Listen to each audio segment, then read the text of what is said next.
சிவபெருமானை நேரில் சந்தித்த புண்ணியம் உங்களுக்கு வேண்டுமா? இதோ வந்துவிட்டது மூன்றாம் பிறை தரிசனம்.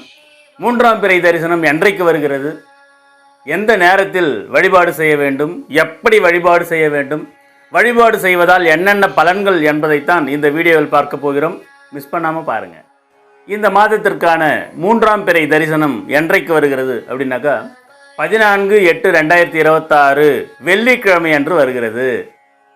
மூன்றாம் பிறை தரிசனம் செய்ய மிக சிறந்த நேரம் மாலை 6:45 முதல் மாலை 7:15 வரை தரிசனம் செய்ய மிக சிறந்த நேரம்.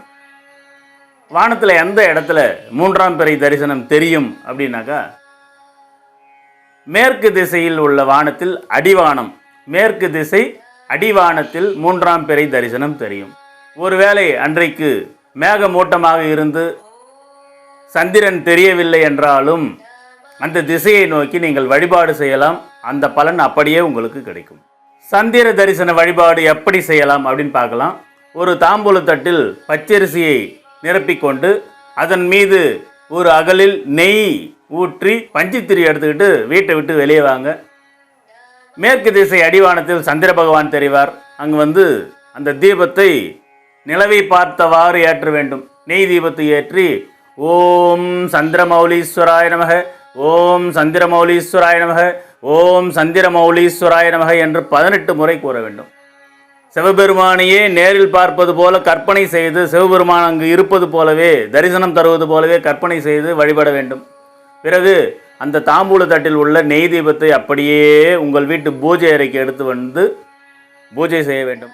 சந்திர தரிசனம் செய்து வழிபடுவதால் பாவங்கள் தொலையும், புண்ணியம் பெருகும், நோய்கள் அகலும், ஆரோக்கியம் பெருகும், ஆயுள் நீடிக்கும், மாங்கல்ய பலம் கூடும், சகல வளமும் நலமும் கூடும். இப்படிப்பட்ட பெருமை வாய்ந்த இந்த சந்திர தரிசனத்தை மறக்காமல் நீங்கள் செய்து பயன்பெற வேண்டும் என்று வேண்டிக் கொள்கிறேன்.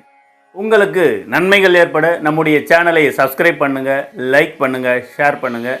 என்னிடம் ஜாதகம் பார்க்க வேண்டும் என்றால் என்னுடைய வாட்ஸ்அப் நம்பர் 9092120588. இந்த நம்பருக்கு நீங்கள் என்னிடம் ஃபோன் பண்ணி பேசலாம். பொறுமையாக எளிதில் புரியும்படி பரிகாரங்களுடன் உங்களுக்கு ஜாதகம் சொல்ல காத்திருக்கிறேன். உங்களுக்கு என்னுடைய நன்றி கலந்த வாழ்த்துக்களையும் வணக்கங்களையும் தெரிவித்துக் கொள்கிறேன். வாழ்க வளமுடன்.